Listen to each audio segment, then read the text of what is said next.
Comrade Balamallesh మరణం విప్లవోద్యమాలకు తీరని నష్టమన్నారు MLA Kunamneni Sambasivarao. శంషాబాద్లోని elite హోటల్లో ఏర్పాటు చేసిన సంతాప సభకు ఎమ్మెల్యే కూనంనేని సాంబశివరావు, హరగోపాల్, సిపిఐ నాయకులు పాల్గొన్నారు. ప్రజల కోసం పనిచేసి అసువులు బాసిన నాయకుల జీవితాలు త్యాగాలతో కూడుకున్నవని అన్నారు నాయకులు.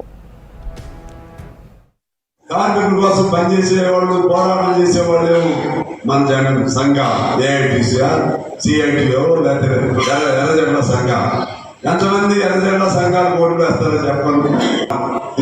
ఈ రోజులో ఆ చట్టాల మీద పోరాటం చేస్తాం. లోపల డబ్బా దగ్గరికి వెళ్ళేసరికేమో చట్టాలు చేసే వరకు ఓటేస్తాం. ఇది ఒక విచిత్రం, ఇది ఒక వైచిత్రం.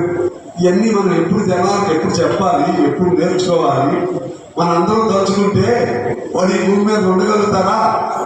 ఎర్రజెండాన్ని నమ్మి లేకపోతే ఎవరైతే బాధితులు ఉన్నారో, పీడితులు ఉన్నారో, ఎవరైతే ఈ సత్తాల వల్ల ఇబ్బందులు పడేవాళ్ళు ఉన్నారో వాళ్ళందరూ ఒకసారి కళ్ళు తెరిస్తే ప్రభుత్వాలు మారిపోవా?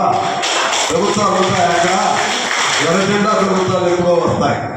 కార్పొరేట్ రంగానికి అప్పచెప్పడం కోరికండి. ఎందుకంటే కార్పొరేట్ రంగము వ్యవసాయానికి విస్తరించకుండా వాళ్ళు నిరంతరంగా ఒక భయంలో ఉంటారు. ఎప్పుడు రైతాంగం ఏం చేస్తారు, కానీ వ్యవసాయ రంగము వాళ్ళ చేతిలో పోయిందంటే ఇక దేశానికి ఒక భవిష్యత్తు ఏదైతుందో అది ఒక అంధకారమైన భవిష్యత్తు.